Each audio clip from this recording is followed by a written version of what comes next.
একটা সময় ছিল ক্যান্সার মানেই নিশ্চিত মৃত্যু। তবে সময়ের সঙ্গে সঙ্গে গবেষকদের অক্লান্ত পরিশ্রমে ক্যান্সারের চিকিৎসায় অনেকটা সাফল্য পাওয়া গেছে। ক্যান্সার চিকিৎসায় যুগান্তকারী সাফল্য পাওয়ার দাবি করেছেন চীনা গবেষকরা। দেশটির ওষুধ প্রস্তুতকারী প্রতিষ্ঠান আকেসোর দাবি, তাদের তৈরি নতুন ওষুধ ইভোনেসিম্যাব ফুসফুস ক্যান্সারের চিকিৎসায় কিট্রুডাকেও ছাড়িয়ে গেছে। এটি আমাদের নতুন ওষুধ। বিশ্বজুড়ে বহু প্রতিষ্ঠান কিট্রুডার বিকল্প তৈরির চেষ্টা করেছে, কিন্তু সবাই ব্যর্থ হয়েছে। আমরাই প্রথম সফল হয়েছি।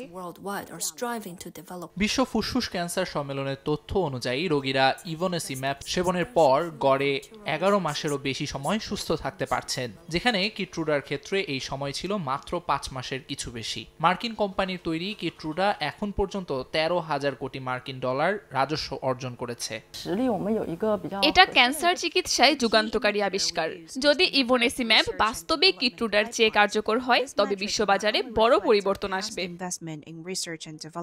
বিশ্লেষকরা বলছেন, শক্তিশালী গবেষণা কাঠামো, কম খরচে উন্নত গবেষণার সুবিধা এবং রোগী সংখ্যা বেশি হওয়ায় দ্রুত নতুন ওষুধ উদ্ভাবনে এগিয়ে যাচ্ছে চীন।